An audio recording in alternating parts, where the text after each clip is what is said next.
All right, so we just talked about file systems. We're going to go into it now with digital forensics as the topic at hand of today, right? Talking CSI. We're going to talk about the job roles that are available to you, and really all about forensics. A brief survey of it as a topic under IT and under cybersecurity. So first, let's talk about the different types of jobs and roles we can expect.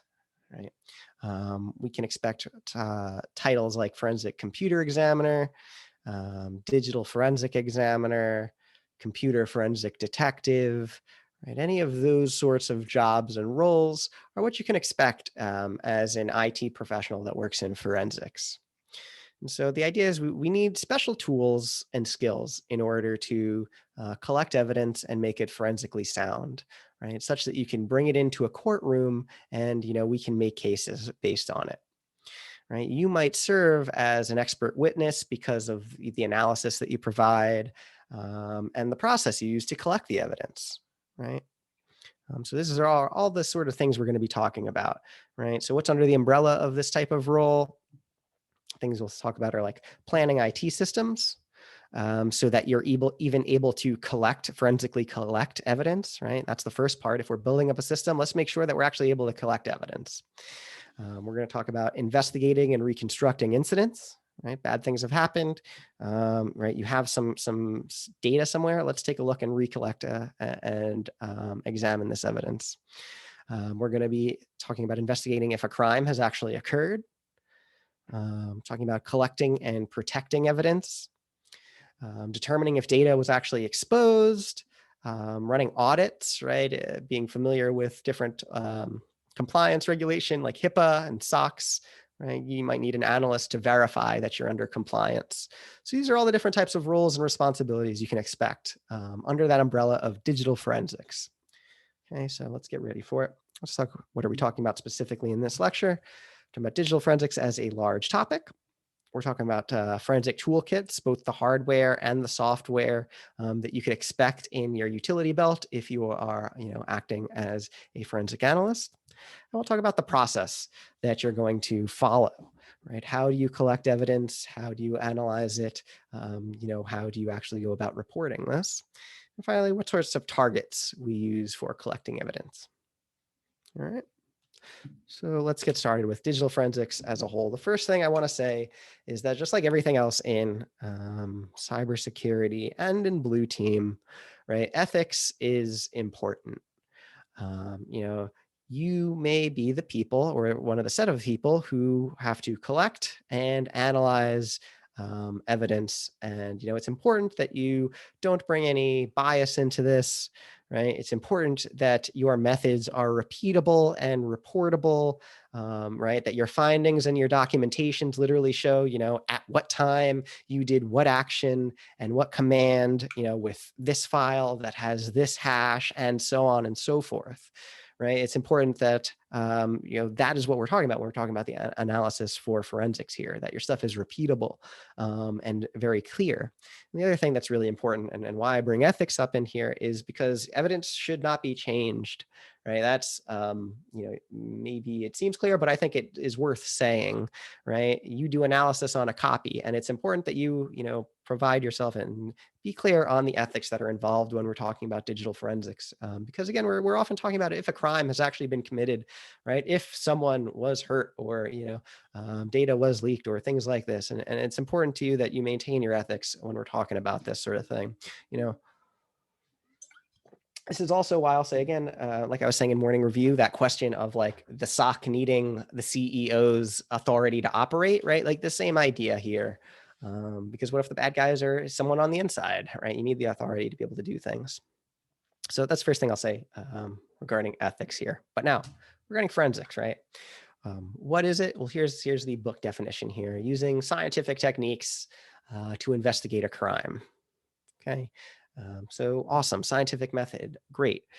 Digital forensics is we're going to be doing the same thing, but with just computers, right? So we're going to be using, the most up-to-date scientific analysis and tests and techniques related to computers to find out who did what and when and prove that they actually did, beyond some kind of shadow of a doubt. really provide some kind of repudiation. Okay, so what do we want to do? Determine what activities, changes, or what other people were doing on a system, right? That's the whole point. You want to reconstruct the whole picture based on what evidence you collect, right? You want to say who was logged in when and what they were doing on their machine, who had access to what files, when were they looking at what, any of those sorts of things. That's your job to reconstruct here, right? So the questions are like, who or what did these changes? Who made these changes? What performed them? Was it malware or was it, someone on the inside? We talk about what data is stored at what places and what locations so that we can ask and answer questions. We ask do we have authorization to collect that data? I'm mostly speaking here in the terms of, do you have a warrant? Do you have the authorization to collect the data that you are collecting? And this is one way that you can get cases completely thrown out. You collect data you don't have the authority to collect. So this is important to consider when we're talking digital forensics, because it's not just, you can't just grab all the data and try and prove things, right? There's a whole system of law behind all of this that you need to be familiar with in order to play the game. So we talk about how do we collect the data. We're going to talk to preserve integrity. So, the big idea here is we should be thinking of what hardware and software do we actually use, right? Some bad guy is doing something on a computer. How do you collect the information, the drive, right, the memory that was on that computer in such a way that, they can't go to court and say, no, that wasn't me. You messed up when you were collecting it, right? I'm talking about things like, again, hardware. I'm talking about things like, algorithms like hashing algorithms, so you can prove that files have not changed, right? We're going to be talking about those things. And finally, we'll talk about how do you report? How do you actually report these findings? And what sort of documentation is needed? We might take a look at some like chain of custody forms and things like that, but it's important that we are aware of all of those tools. Okay, so big digital forensics, 1,000-mile view right there. These are the questions we want to be asking as we are conducting digital forensics. This is what digital forensics is. So let's be a little bit more granular now, and let's talk about what type of systems we're going to be looking at when we're doing digital forensics. So the big one out there is, of course, personal computers. Right? This is probably the number one station for doing digital forensics analysis, or at least it has been. Things are kind of changing now with mobile devices, but really we're talking your desktops and your laptops. Maybe your organization allocates laptops to employees. Something bad goes wrong, you do digital forensic analysis on the laptops and their workstations. In addition to that, we've got servers, right? Things on the back end that you might have to do analysis on. These include web servers that are actually out there, but FTP, stuff like that. And as well as mentioning what we call dark sites. And those are just like, they're not, did I stop sharing? I totally did.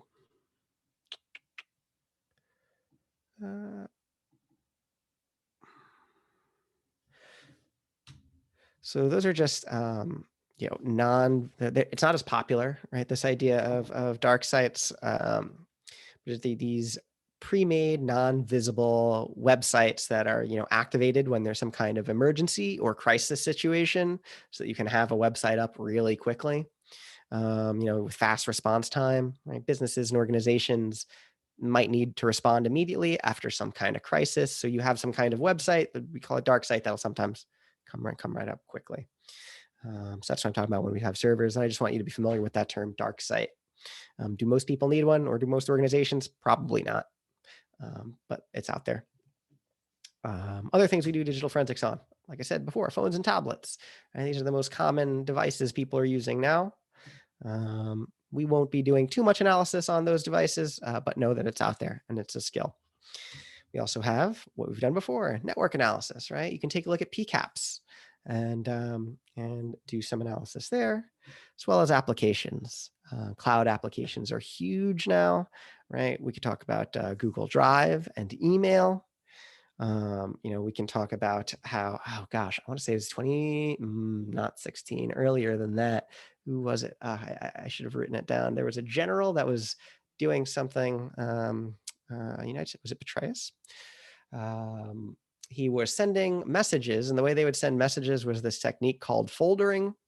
This is where you and the person you were trying to communicate would share an email account, and you wouldn't actually send any emails. You would just write your message in the draft, not send it. The other person would log in, read the draft, and so no mails actually get sent, even though that email does get saved on the cloud. This has been a known way of people trying to communicate. Don't do it if you're really looking for secure communication. People have been caught this way. But it is something to be aware of, how to find people doing this. We won't be doing too much digital forensics on cloud systems, but it is out there, and it is the new hotness and something to look at in flight for sure. Okay. Let's talk about the toolkits that we're going to be using, right? We need tools to do forensic analysis, just like in the real world, right? You need a lab to do forensic analysis. You need certain chemicals. You need your black light, right? You need all kinds of bags and your digital camera and all that stuff, right? Same thing here. We need some hardware and some software to do forensic analysis. So we have a wide variety of hardware and software. And whenever we have a wide variety, right, we have a wide variety of cost solutions, right, and capability solutions. Things we're going to be using today are free and open source, which, they can do almost all of the things that some of the more popular tools can do, but they generally don't have as nice a user interface. Some of them might be command line only. There's certain things that you pay for when you're not paying for things, if you catch my drift, right? So what's the first thing we need when we're doing forensic analysis? What do you guys think in terms of hardware? What do we need?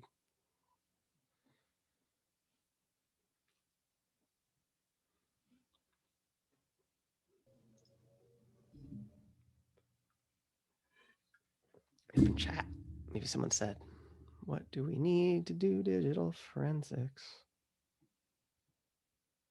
Aha, there we go.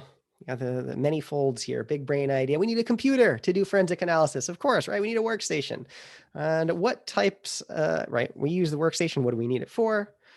We need it to conduct analysis, right? To capture data. This is our place where we're going to do our analysis, right? We need a actual computer to do digital forensics. Okay, cool.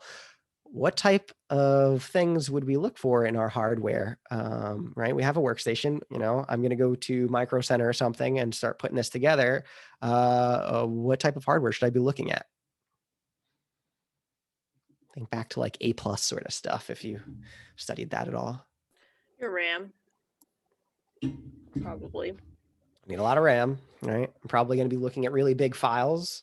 Right, PCAPs are huge. So, right, Hanalei, right? I'm gonna need a lot of storage. So probably fast storage too. So I want a big SSD. I want a lot of RAM. I'm talking like, if you've ever known anyone who did, was it digital video? They'll have like some of those workstations there, like 64 gigabytes of RAM. I'm talking like that much. Tons of solid state storage, probably, whatever however many multi-cores I could fit in there, right? I want a beefy machine to do this. Why? Because I'm going to be looking at really big files that we're going to live in RAM, right? And yeah, here we go. Look, you guys, I got everything I want on there. Multi-core CPU, as much RAM as I could fit on there, right? Large and fast storage, probably with RAID array, just so, in case anything gets corrupted or things go wrong, right? Anything else I want to put up on here? Oh, the other thing is, should my workstation have internet access?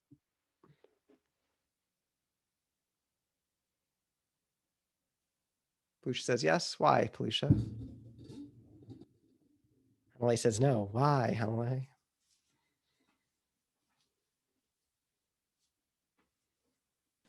I said no just because it might compromise the process somehow. That's what I'm saying. I think that your thinking is right, Hanalei. Remember, we don't want to just tell the story, but we need to tell the story in such a way that no one can get out of it, right? Like, what if someone's going to say, oh, your workstation what if one of these workstations gets hacked? They have internet access, totally easy, right? No internet access for this workstation. There's just going to be a beefy machine. No one's going to be playing any games on it, right? We don't want that. Plusha changed to no. Okay, Plusha. That's cool. That's okay. Thank you for being brave and guessing or going out there. Right? So it shouldn't have internet access. That's what we're talking about here. We need one of these big beefy workstations. Cool. What other types of hardware do we need? We need one of these. This is called a write blocker. This is a hardware write blocker. It's that Tableau right there. And what this works, the way this works is, right, we want to make sure that the hard drive that we're, collecting, right? We collect a hard drive. Like I said, we don't want to actually work on that hard drive. That's the evidence right there. But what I want to work on is a copy of that hard drive. But, I don't want anyone to say, hey, you made it, as you were making a copy of that drive, you made changes.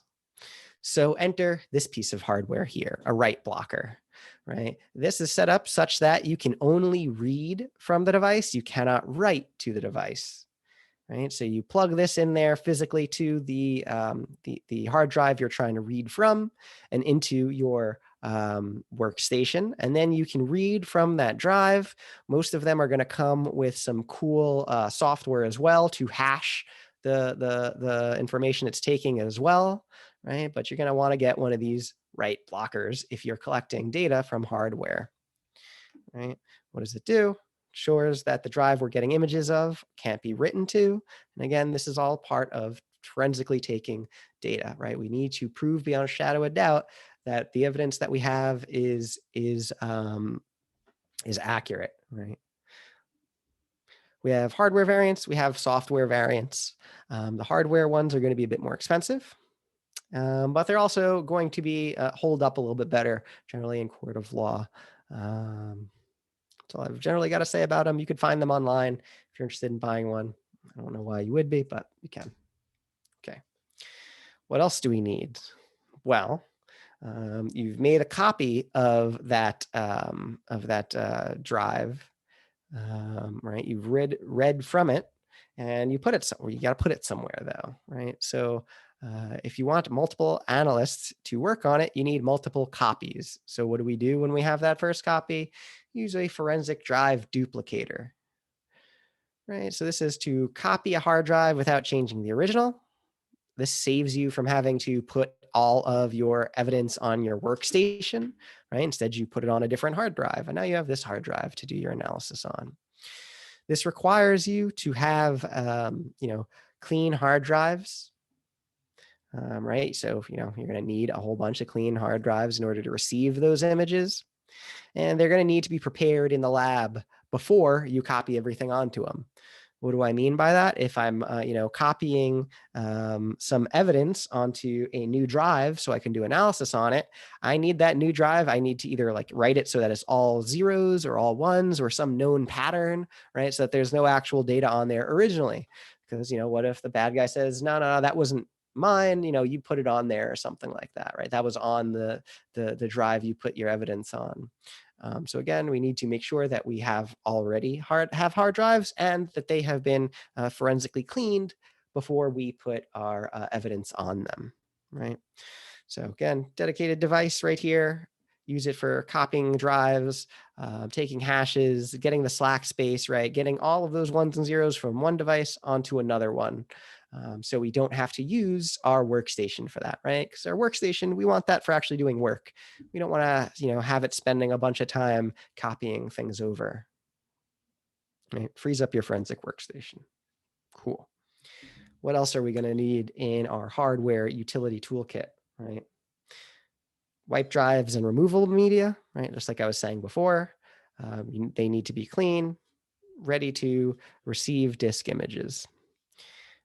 Prepared with a wipe drive before you use them. But then here's all the things that we don't think about that, of course, you're going to need if you're doing hardware forensic analysis in the field, right? Cables and drive adapters. I'm talking like having a big duffel bag of all different kinds of cables and adapters so you can connect things. Because if you're doing some kind of analysis on hardware, you might not be sure of what you're going to see and how things are going to be connected. Right. So if you work in the field, if you work for law enforcement, you don't know what sorts of devices you're going to run into. So, oftentimes these guys are going to have duffel bags all full of different kinds of cables and adapters so they can connect things and get their evidence. Other things, of course, like I said, you're going to need a digital camera to collect evidence. You're going to want to see how different devices were physically hooked up. And if someone says, no, that was impossible, it was never actually physically connected. Well, before you actually do anything, you're going to be taking pictures of how everything is organized before you unplug anything, right? Photograph system layout, photograph cabling, photograph the machine configuration, right? All of that stuff is important, even if we don't necessarily think about it when we're doing and talking about digital forensics here. Okay, what else do we need? Label maker and labels, right? Again, if you're unplugging things, you want to make sure that everything is absolutely labeled. If you have hard drives, you want to make sure everything is absolutely labeled. In addition to that, you probably need some kind of specialized containers, right? You can't just use the brown sandwich bags or whatever that you see in movies for evidence, right? Especially with hardware that contains data, you're probably going to have to use, either special non-static bags to collect hard drives. If you're collecting devices that emit signals, it's potential that you might need to put them inside some kind of Faraday bag. Right? You can imagine a situation where you're collecting, I don't know, cell phones, something like that for evidence. You can imagine a situation where your adversary has a system such that they can, remotely delete files or something. You don't want that to happen, so you may take the device and put it in some kind of bag or some kind of system where it can't receive any signals. Cool. So any questions overall on like the type of hardware and what we're talking about to actually collect digital data? I have a question about the containers. Mhm. So, do containers like solely refer to like what you would put the hardware in, or is there another meaning or term for that? Nope, that's how I'm using it. So any kind of specialized container, I'm mostly thinking about these non-static plastic bags and like Faraday bags that you can put phones in so that they don't receive radio signals. Those types of containers are what I'm talking about. Is that clear, Gigi? I guess I'm just trying to figure out if there's like another like in this realm form of containers. Only because like at one of the panels we were at last week, one of the speakers were talking about containers being like a big interview question. They're So talking, okay, great. So that container that they were talking about was relating to like virtualization. So like they're talking about a container to hold an application, like a virtual container, versus I'm talking about like a physical container, something you put a piece of hardware in. So two different kinds of containers. Cool. Good question. thank you. Okay. So that's all the hardware stuff, right? You need your phone, you went over to Micro Center, you grabbed all the drives, you ordered your disk duplicator, you went to Newegg and ordered all the parts. You're ready to do some analysis, right? You got all the hardware, you put everything together. But you're not done. You need software now, right? We need software to actually do our analysis because you're not going to write all your tools yourself. So, right, again, we have free solutions and we have paid for solutions, open source and commercial, right? What are the solutions for? You need some kind of software for actually imaging these devices, right? Taking the copy, making an image of it. You need some kind of software to look through those images and do your analysis, right? Bring files all together, take a look at when data has changed, stuff like that. You need software to handle your hashing and validation to see if files have changed. We need particular software for process and memory dumps. This is kind of touching on what MD was asking about before. We can read RAM, but again, we need specialized software in order to do this. Potentially, you need specialized software if you want to do some kind of password cracking. We need software for viewing logs, right? We're going to need software for incident response forms and different kinds of processes, software for auditing, right? All different kinds of solutions now that we've gotten all the hardware together. So there's a couple of different ones we're going to be talking about today. Again, they all vary widely in cost. We have our workstation to capture and conduct analysis. Now we have our software, and then the big ones we'll talk about are FTK, Encase, SIFT, and TSK. At least just want you to be familiar with those names out there. We're not actually going to use each one of them. The one we'll use is SIFT. It's the free from SANS. Pretty big guys in IT security. So talking imaging, what do I mean when I say imaging? mean taking a bit by bit copy, right? Including that slack space. So taking every 1 and 0 that's on this disk and making an identical copy on another disk. And I need specialized software to do this. And I need specialized hardware so that I can forensically do this, right? Because I don't want to change my copy. I want to just read it and write it to a new copy. Okay. FTK and Encase are the commercial products. I do think Encase is free to use, but the way they get you to pay for it is they save all of the data in like their proprietary format, so you like can't quite look at it. Or maybe you can use a free trial period or something like that. That was my experience with them. But the free and open source tools that you have available to you is the tool DD in Linux for disk duplicator.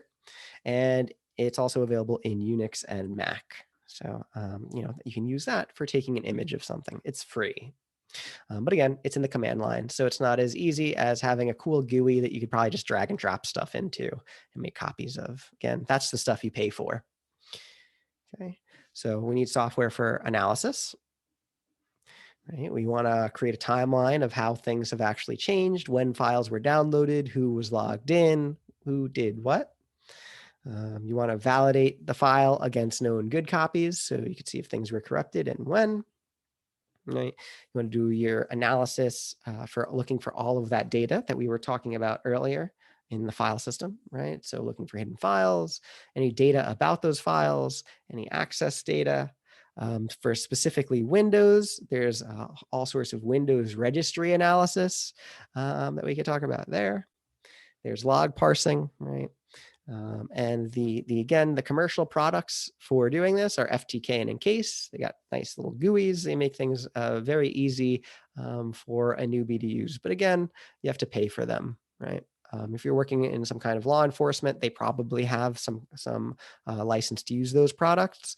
But I can also imagine a situation where you're using all open source things, and you kind of have to Google a lot and use the command line as opposed to a nice little GUI. Okay. We need software for, like MD said, process and memory dumps. Now, these are a little important. You generally, if you're going to use software to get the memory dump, especially from RAM, it needs to have already been installed on the machine before the fact. But could happen. But what are we talking about? It's the state of the operating system and all of the data at the time of collection. So what was like literally happening? What was the computer thinking at that exact snapshot of time? This is the most volatile type of data, right? It changes very quickly. Right? We need specialized software to get at it because it's hard to get at that RAM without actually changing the contents of RAM, right? In order to, you need software in RAM to execute, right? But you're trying to get at what's already in RAM. So, kind of a challenge there. But we also have other processes like hibernation files and crash dumps.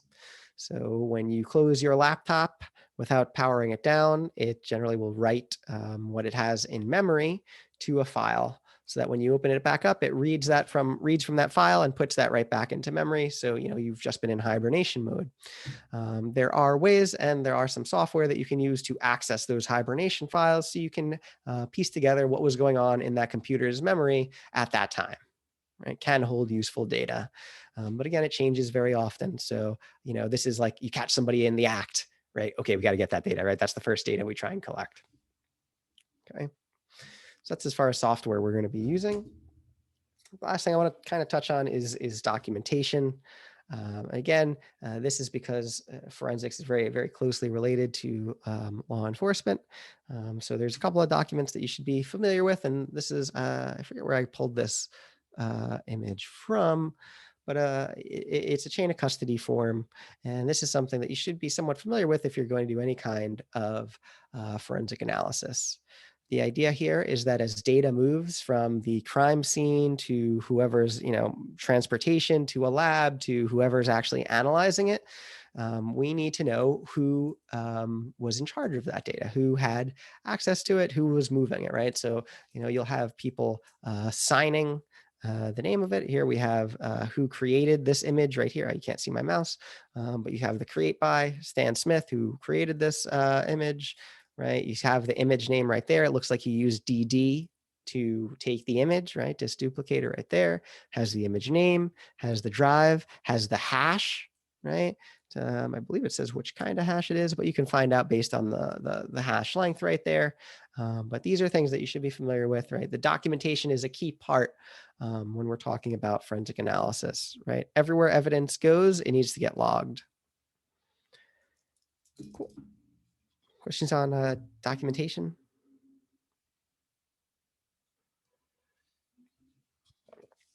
A lot of the paid for forensic analysis tools has some of the like built-in documentation builder sort of stuff.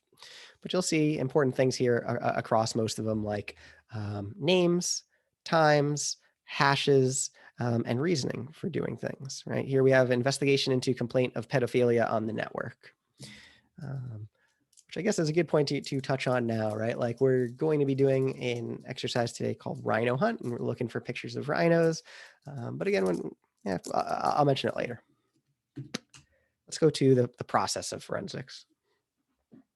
Okay, so what have we done so far? We've set up our sweet lab, right, with in terms of hardware and in terms of the tools we need so we can go out there and collect our evidence. We've gotten our software installed on there so we can actually do our analysis, right? What do we do now? What's the actual process, right? We're like that dog meme where it's like, I have no idea what I'm doing now, right? How do we know what we're doing, right? So again, like everything else in Blue Team, we ask questions. Right? What are the questions and why we investigate? Now, for forensics, there's usually going to have been some kind of prompt. Something has gone wrong. Did someone do something criminal? Right? But knowing the goals will narrow down the how. So how do we actually answer these questions and what do we actually look for? We're going to talk about you're outlining the types of data, right? So we had those 5 different data types and talk about where that location of data might be. We'll talk about reviewing the plan, right? I'm going to look across these devices because I believe we'll find X evidence, right? And review how to do it. After that, you go ahead and acquire that evidence, right? Using your hardware or software, your write blocker, right? Whatever you acquired with your warrant, and whatever you need to do to actually preserve that evidence. Make forensic copies, make sure that the hashes are included and all of that. Finally, you start performing your initial analysis, right? Like so much time has been spent just determining what do I actually need to collect, getting the approval to collect it, and then collecting it and preserving it, right? Now, once we finally have all of these things, we can start doing our analysis. And the important thing here, I'll say, is that you should document everything that you did at what time that you did it, right? You need to make the report as reproducible as possible. That is the whole point with the forensic process, that any other analyst can take what you did, read from it, and get the exact same results, come to the exact same conclusion. Okay, once you do that and document all your actions, you're going to review, right? Maybe you were right, maybe you were wrong, maybe you need to go deeper and get more evidence, right? Update what you collect, and maybe you're done and you report on your findings, right? Every case is going to be a little bit different. I want to also say that this should look familiar, right? This is kind of the whole process we've been following throughout Blue Team. There's been a few more roadblocks, or I should say speed bumps, right? We have to make sure that we have authority to acquire evidence and to preserve it. But a lot of this is the same, right? Outlining what you think can happen and where all that evidence would be to look for it, right? Making sure we have the infrastructure set up to collect that evidence, doing our analysis, right? Reviewing our analysis and reporting, right? This has all been Blue Team. It should be very similar to what you see in forensics, except making sure that everything is reproducible and all of our ducks are in a row so that anyone else can do this. And, our analysis will be usable or actionable in a court of law. Okay. So where's the data, right? What are the things we're collecting? Well, One, there's forensic artifacts, which are kind of like are indicators of compromise right there, right? New user accounts, new files being generated, all of that sort of stuff. You can talk about what's being worked on right now, what files are actually open, how do we take a look at those things, right? Looking at what's inside memory and RAM. You can talk about what's being talked about between multiple systems, right? Looking at network data, right? PCAPs, all of that sort. You look at what is and what has been stored. So talking about databases, talking about local files, USB, all of those hard disk areas where things are stored for a bit longer. Right. So we could take a look at here, for example, the forensic application of Windows system artifacts. You don't need to be memorize all of these, but you should be somewhat familiar with each of these areas. Right. I believe this is also inside the CISA textbook as well. What is all this? What is the point of this that we're getting to, though, is this idea of volatility in our data. And I had mentioned that term a little bit before, but I want to make sure we understand what I mean by volatility. So way back when I worked in chemical analysis, I used to do analysis for VOCs, volatile organic compounds. And these were, chemicals that were inside like gasoline, chemicals that you would often smell, right? They would be very low weight, so they would just kind of go off into the air and you would be able to smell them. They'd be volatile, right? They go in the air. Right? So it's the same idea here. All right, the most volatile data in the system is going to be your memory, your RAM, your cache, your registers here, right? This is the data that you want to collect first, right? Imagine the situation where, right, there's a bad guy, right? You got your warrant, you got him in there. The bad guy was on the computer, and the cops take him away, and the computer's still on. What do we do, right?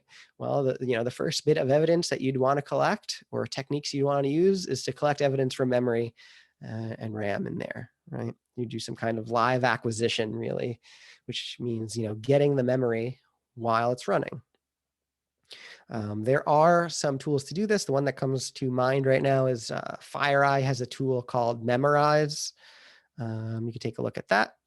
Other ways you can take a look at this are from crash dumps. So if a machine crashes, right, most of the time the contents in memory, it gets written to a file. Like if you ever have like some kind of kernel error or something like that, whatever's in memory gets written to a file for some kind of analysis. Usually you get like a little mini dump. And sometimes that will have potentially valuable info, right? Not all the info before the system crash, but may have some info in there. Other bits of data in memory, or in this most volatile category would be, like we said before, those hibernation files, right? Those files that get written to the disk when the computer's put to sleep, so that when you turn it back on, it can spin back up very quickly. Yeah, those are the number one targets that I would go to, the most volatile bits of memory. After that, we've got network traffic, right? So what's actually going through the wires, having some kind of PCAP already set up, right? That data lasts a bit longer. Below that, you've got your disk drives, right? We've all had drives that have gone bad before, right? Disk drives don't last forever. So this is the next most volatile bit of memory, right? People can actually delete things on them. These are drives that people interact with and change things with pretty commonly.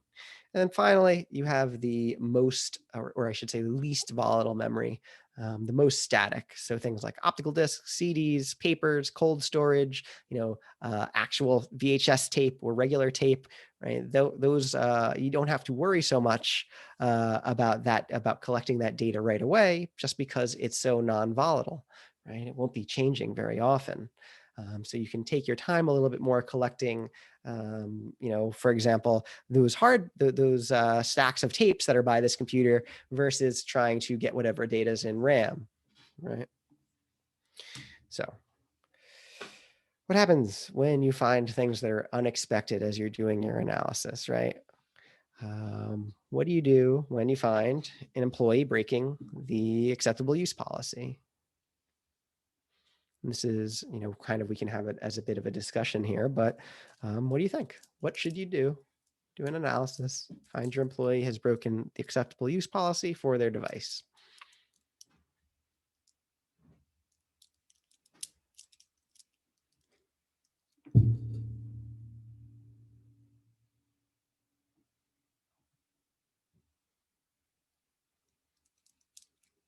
Fire them. Warren says fire them. Was it our assignment to find that? Was it to find it? Nope. Wasn't your assignment to find it. It's going to depend on what they were doing, how they broke it, if it was the intent behind it. Was it something they were intending to do? Was it an accident? Was it a link they clicked?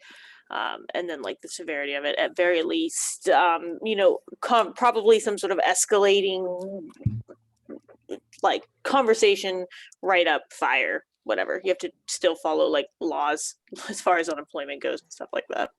Yeah, I agree. I agree with everything and it also depends on what's written in the company policy as far as what you do. Absolutely. Right. So you will find something unexpected, something that I will not prepare you for and that no one else is going to prepare you for. I'm like absolutely positive that there are going to be some percentage of you that will find some things like that. And it's important that you have some idea of what to do when you find something that's unexpected. And I think you already, I'm hearing good answers now, right? It depends on what we find. I will say that like probably the number one thing is make sure that if you're unsure, escalate. Right. There's always going to be someone ahead of you that can give you that can decide what to do with something. Now, it could be something small. Like I've had like you guys will see an alumni channel sometimes where they have like, whatever, just sock things or something where it's like, banning people from playing RuneScape at work, and being on Steam or playing poker or things like that. Right. That's where, it may go down to whatever your local, whatever your organization's policy actually is.